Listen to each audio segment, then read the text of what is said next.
Hey everybody, welcome back. It's AMAR here from Hillyard Rimline. So today we're doing another video, a bit of a different video today. It's going to be talking about wheel offsets.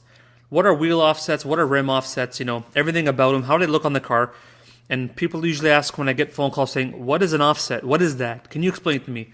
Okay, so let's get down to the meat and potatoes right here about offsets. Okay, so we're looking at the very first diagram here.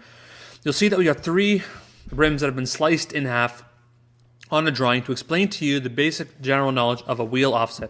So the very first is called a positive offset, which means plus. So if you look beside the vehicle, it'll say plus, then a number, whether it be 35, 45, 20, etc. So we have a plus offset. So right off the bat, you'll see that this little yellow part here by the rim there, that's in between, it says wheel center, then you'll see it says positive offset between the wheel center and the back spacing of that rim. That is what determines a positive offset, meaning that the bigger the number, the more the rim is going to sit in.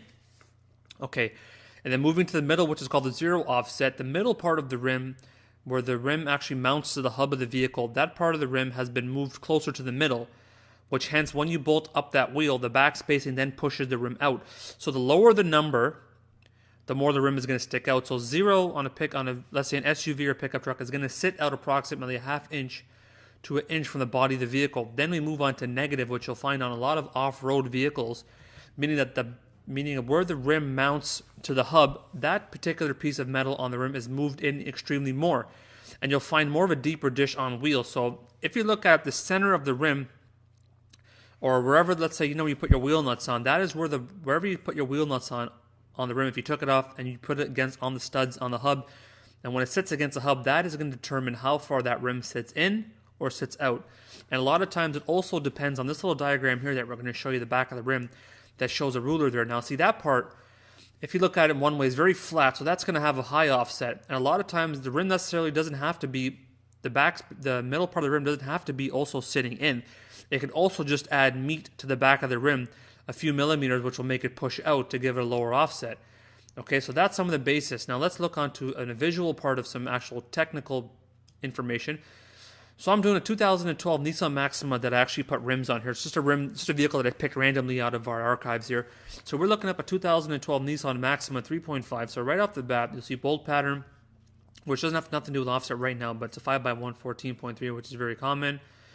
The hub size, which is 66.1, which is mounts on the hub of the vehicle. So exactly then lug nut, what it needs and the type of it, it's a nut. So let's get down to offset. It's always in millimeters, ladies and gentlemen. So 35 to 45 millimeters is what you're going to find on a typical offset of a front-wheel drive vehicle. Okay, welcome back. So here's here's the video that we did of this Nissan Maxima right now. We're doing a 360 of the vehicle. And as you can see that we mounted these rims up. So now this vehicle is considered a plus 35 offset on these wheels. So which means that these rims are going to be tucked in the same exact way as they were from factory offset. But sometimes, some aftermarket rims that have plus 35 offset actually do sit out a few millimeters. So it will then be as a plus 45 offset. As you can see in this video here, there is a plus 45. This is a plus 35 offset, as you can see. As you can see on this Nissan Maxima, we put these 18-inch chrome rims on. And the vehicle's backing out of the bay here. And some of the important things that you want to keep is that you want to make sure that the wheel offset falls right in between factory specifications, because if the wheels do stick out too much, so we're just going to freeze the frame here 1 second. So the rear wheels do stick out too much. What will happen is when you go over a curb, it's going to hit the curb and it's going to rub the quarter panel, which you can have a lot of issues if you have people in the back. And another thing you want to make sure, the wheel offset has to fall under the correct specifications, because if you turn the front wheels, once you turn the wheels off full crank, if they stick out too much, they will hit the inner fenders, and if they're too in, then they may hit the strut. So, but a few millimeters, the wheel offset is still forgivable. 99% of every aftermarket rim, for example, this Nissan Maxima here is an 18-inch front-wheel drive tuner rim.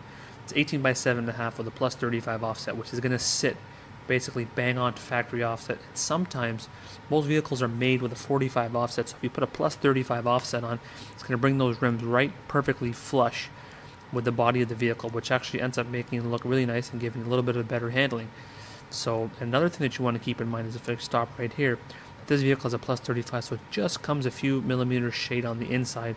But a lot of times you notice a lot of factory wheels are really tucked underneath, and it doesn't give it that great look. So a lot of times when we do install aftermarket wheels, just by making those wheels a plus 35 with a few millimeters out, it makes it look absolutely amazing. Let's do a quick recap. Some of the things that you want to keep in mind is wheel offset is very important. The lower the number, the more the rim is going to stick out. The smaller the number, the more the wheel is going to sit in. So it's kind of a bit of a mind trick. It's reverse, which I know whoever's decided on this for the wheel industry, they should have made them in reverse. The bigger the number, make it sit out, and reverse inside. So keeping in mind, the lower the number, the more the rim's going to sit out. The smaller the number, the more the rim's going to sit in. And if you got a front wheel drive vehicle, plus 35 to 45 is the norm. If you're rear wheel drive, then plus 20 to 0 is pretty much on the back. Now, if you see negative offset, that's going to fall under an off-road vehicle. So if you see negative and you're not driving a lifted pickup truck, or if you're not driving a lifted Jeep, then stay away, because those rims are going to stick out over 2 inches, and they're going to rub the fenders, and it's going to cause lots of suspension and issues if it's not lifted correctly. Now, another thing is that AMAR should be make sure if you want a little bit the wheels to sit out a little bit more, should we get a wider rim with a lower offset? Well, that's a pretty difficult question to answer, because it depends on the vehicle and the way it's set up. So if you have any questions, you can contact me here at the shop at 905-528-3500, or follow us on Facebook, Instagram, YouTube, and Twitter at Hillyards Rimlines or AMR Strips. So this was a general video about, what are vehicle offsets, what should they fall under, what should I look for.